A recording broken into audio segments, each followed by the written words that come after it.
5 দিন রিক্সা চালায়, 2 দিন রেস্টে থাকে। প্রতি মাসে ডাক্তার দেখায় ওষুধ খামু, এই সামর্থ্য আমাদের নাই। তখন এনজিওরা বলে কোনো সমস্যা নাই, আপনি শুধু আমাদের এই বইটা পূরণ করবেন, আপনার নাম, ঠিকানা, মোবাইল নাম্বার সবকিছু বিস্তারিত দিবেন, আমরা এখানে লেখা থাকবে আপনি স্বেচ্ছায় আমাদের থেকে চিকিৎসা নিতে চান, আমরা ফ্রি চিকিৎসা দিব। ডাক্তার আমাদের, হসপিটাল আমাদের, তারপরে কি ওষুধও আমাদের, চেকআপ মেশিনও আমাদের। আপনারা শুধু আসবেন, আমরা ফ্রি চিকিৎসা দিব। এখন চিকিৎসা দিতে থাকে 1 মাস, 2 মাস, 3 মাস, 30টা করে ডিমও দেয়, হ্যাঁ 1000-2000 করে টাকাও দেয়, বালতিও দেয়, প্লেটও দেয়। দেখছেন নি কোনোদিন? এনজিওদের থেকে যারা আনে তাদের কাছে দেখবেন। এরপরে যখন 6.5 মাস 7 মাস হয়ে যায়, ইন্না লিল্লাহ, কি হয়েছে? বাচ্চা উল্টে গেছে। কয় মাস হয়েছে? 7.5 মাস। এই মুসলমান বুঝো, সিজার, এই সিজার আমাদের, আমি আমার মায়ের 11 নম্বর ছেলে, আমরা 6 ভাই 6 বোন, 12 জন, একটাও সিজার হয়নি। প্রত্যেকে আপনারা কয় ভাই বোন? 9 জন। আলহামদুলিল্লাহ, আলহামদুলিল্লাহ, সিজার হয়েছে, একটাও সিজার হয়নি। আপনারা কয়জন? 11 জন। আলহামদুলিল্লাহ, মাশাআল্লাহ, মাশাআল্লাহ, মাশাআল্লাহ। এই যুবকেরা উৎসাহ নেবে না। আমি আর আমার আলিয়া বলছি আমরা 12 জন, আমার বাপ মা থেকে আমরা হয়েছি 12 জন, আর আমাদের স্বামী স্ত্রী থেকে হবে 25 জন।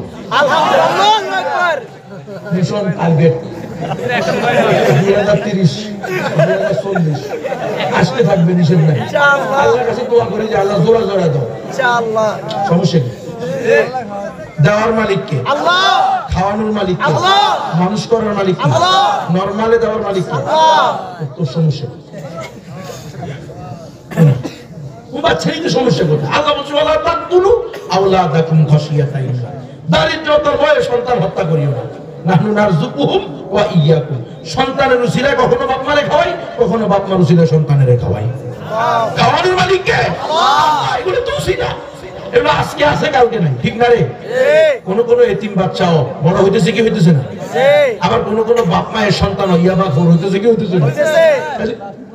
বাপ মা ওয়ালাও নষ্ট হয়ে যাইতেছে, বাপ মা ছাড়াও সমাজে গৌরব হয়ে দাঁড়াইতেছে। সেটা কার হাতে? আল্লাহর হাতে। তোমার দায়িত্ব হলো হালাল পদ্ধতিতে চেষ্টা করা।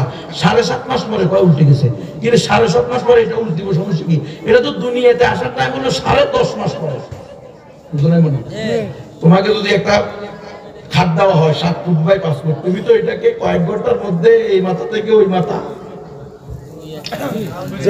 তো একটা জীবিত প্রাণী 1 বিঘত জায়গার ভিতরে আছে, মা তার সুযোগ সুবিধা মতো টাইট হয়, সিট হয়, এদিকে যায় সেদিকে যায়, বাচ্চাও তার সুযোগ সুবিধা মতো টাইট হয়, সিট হয়, উল্টে। কথা বুঝলেন না? তার দুনিয়াতে আসার টাইম হইলে না সে পজিশনে থাকবে। এখন তো তার দুনিয়াতে আসার টাইম না, ভিতরে থাকার টাইম। তো এটা কাজে দেবো, সিটে দেবো, মা একদিকে দেবো, বাচ্চা আরেকদিকে দেবো। কথা বোঝেন নাই? মা মার আরাম তালাশ করবে, বাচ্চা বাচ্চার আরাম তালাশ করবে। কারোটা কেউ জানো, যার যেমনি যেমনি চলবে, যার দুনিয়াতে আসার টাইম হবে আল্লাহ তাকে সুম্মা সাবিলা ইয়াসসারা, সহজ করে দিবে কে? আল্লাহ। আলা রাব্বুনা আল্লাযী খালাকা কুল্লা শাইইন সুম্মা হাদা, আমাদের রব কে? আল্লাহ। যিনি প্রত্যেকটা জিনিসকে সৃষ্টি করে সেটাকে পূর্ণতা দান করেন, তিনি হলেন আল্লাহ। তাহলে তোমার স্ত্রীর গর্ভে সন্তান দিছে কে? আল্লাহ। এখন বলো আল্লাহ কি জালেম না আদেল? আল্লাহ ইনসাফদার না জুলুমদার? ইনসাফদার। নাউযুবিল্লাহ, আল্লাহ হলেন সবচেয়ে বড় ইনসাফদার। আল্লাহ বলেন ওয়ালা ইয়াযলামুনা ফাতিলা, আল্লাহ কারো উপরে বিন্দু পরিমাণ জুলুম করতে পারেন না। লা তাজিরু ওয়াজিরাতু লা ইউকাল্লিফুল্লাহু নাফসান ইল্লা উসাহা, আল্লাহ কারো উপরে তার সাধ্যের অধিক বোঝা চাপায়া দেন না। এটা আল্লাহ তাআলা নিজের উপরে জুলুমকে হারাম করছেন, করছেন কি করেন? হ্যাঁ, আল্লাহ নিজের উপরে নিজে জুলুমকে হারাম করছেন। তাহলে যেই গাছ ফল ধরার যোগ্য না সেই গাছে আল্লাহ ফল দিতে পারেন না। কি বলেন? বুঝেন না? মনে আপনার মেয়ে যদি সন্তান প্রসবের ক্ষমতা সম্পন্ন না হয়, আল্লাহ আপনার মেয়ের পেটে সন্তান দিতে পারেন না। এটাই আপনার আকীদা, এটাই আপনার বিশ্বাস, এটাই আমার বিশ্বাস। যেহেতু আল্লাহ সন্তান দিয়েছে, আল্লাহ তাকে সন্তান প্রসবের ক্ষমতাও দিচ্ছে। কথা বলে মুসলমান।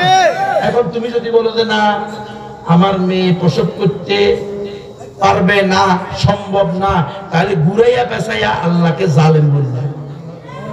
মানে আমার মেয়ে সন্তান ধারণের উপযুক্ত না, কিন্তু আল্লাহ সন্তান দিয়েছে, এটার নামই তো জুলুম। বস্তুকে তার অজাগায় অপাত্রে রাখা, যেই পাত্র যোগ্য না ওই পাত্রে রাখছে, তুমি এটা বলতেছো। নাউজুবিল্লাহ। তার মানে সিজার করতে গেলে তুমি কেমন জানি আল্লাহর ক্ষমতায় বিশ্বাসী না, সিজার হবেই না। কবে তো সিজার না করলে যদি মারা যায় তো সমস্যা কি? হাতি মরলেও লাখ টাকা, বাঁচলেও লাখ টাকা। মুসলমানের মেয়ে বাচ্চা প্রসবের সময় যদি মারা যায় শাহাদাতের সওয়াব পাবে। মুসলমানের বাচ্চা দুনিয়াতে আসার সময় যদি মারা যায়, বাবা মা স্বামী স্ত্রী দুইটাকে জান্নাতে নিয়ে যাবে। যদি মাও না মরে, বাচ্চাও না মরে, শুধু প্রসব বেদনা সহ্য করে, প্রত্যেক প্রসব বেদনায় একটা করে কবুল হজের সওয়াব পাবে। লস আছে কোনো? সমস্যা কোথায়? আচ্ছা, সিজার হইলে বাঁচবে, সিজার না হইলে মরবে, এই কথাটা বিশ্বাস করলে ঈমান থাকবে?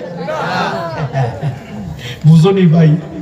ওরে ঘুরাইয়া পেছাইয়া তোমারে আর আমারে বেঈমান বানানোর ষড়যন্ত্র দিছে তো ফ্রি চিকিৎসা। তুমি তো মনে করছো আরে কত মানবতা, এরা এত মানবতা এই দেশের কুমারী মেয়েদের জন্য জারায়ুর মুখ ক্যান্সার প্রতিরোধ ক্ষমতা টিকা মারে, তাহলে ফিলিস্তিনের নারীদের প্রতি কেন বোম মারে? এরা যদি এদের কথা সত্যবাদী হইতো তাহলে তো ফিলিস্তিনের নারীদেরকেও রক্ষা করত। ওই ফিলিস্তিনের নারীদেরকে তো রক্ষা করে না। কাশ্মীরের নারীদের জন্য তো তাদের কোনো ঘোষণা নাই। আরাকানের মুসলমানদেরকে তাদের স্বদেশে প্রতিস্থাপন করার জন্য তাদের কোনো পদক্ষেপ না, বরং সেখান থেকে এনে বাসানসরে সেটাকে প্রতিস্থাপন করতেছে। ৩৫০০ কোটি টাকা দিয়া সেখানে খ্রিস্টান বানাইতেছে, সিল মারতেছে, কবর লড়ে।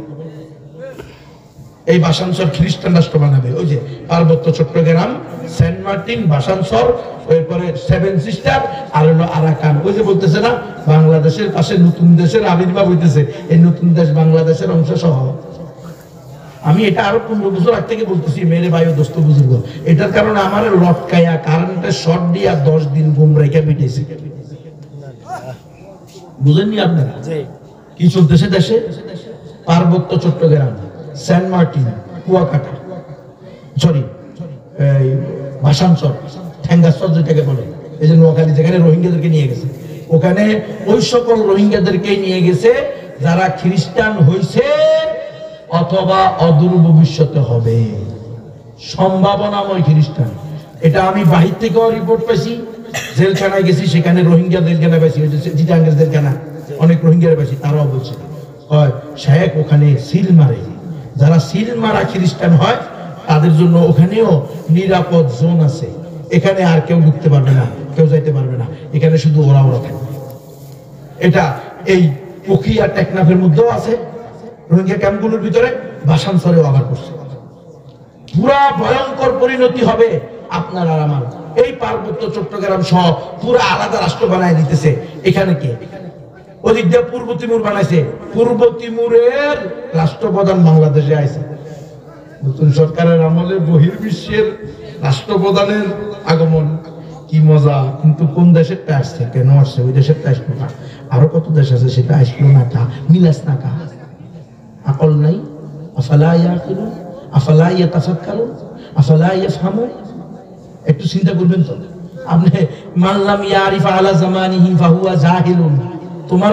তোমার বর্তমানে তোমার আশেপাশে কি ঘটতেছে এটা সম্পর্কে যদি তুমি অজ্ঞ থাকো তো তুমি হলে সবচেয়ে বড় অজ্ঞ, জাহেল, মূর্খ, গন্ডমূর্খ। খবর নাই কারা আসতেছে কারা যাইতেছে, বলে নাকি বুঝেন না? কেমনে বলে টাকা দিয়ে দেশ ডেকে ফেলবে? টাকা কি কারো বাপের নাকি? না, সুইস ব্যাংকে বাপের টাকা রেখে আছে, কেমনে ডাকবে? কেমনে কোথেকে আসবে টাকা? না জানি এটা সেন্ট মার্টিন আর পার্বত্য চট্টগ্রাম বিক্রি করা টাকা। হ্যাঁ, যেন না হয় এই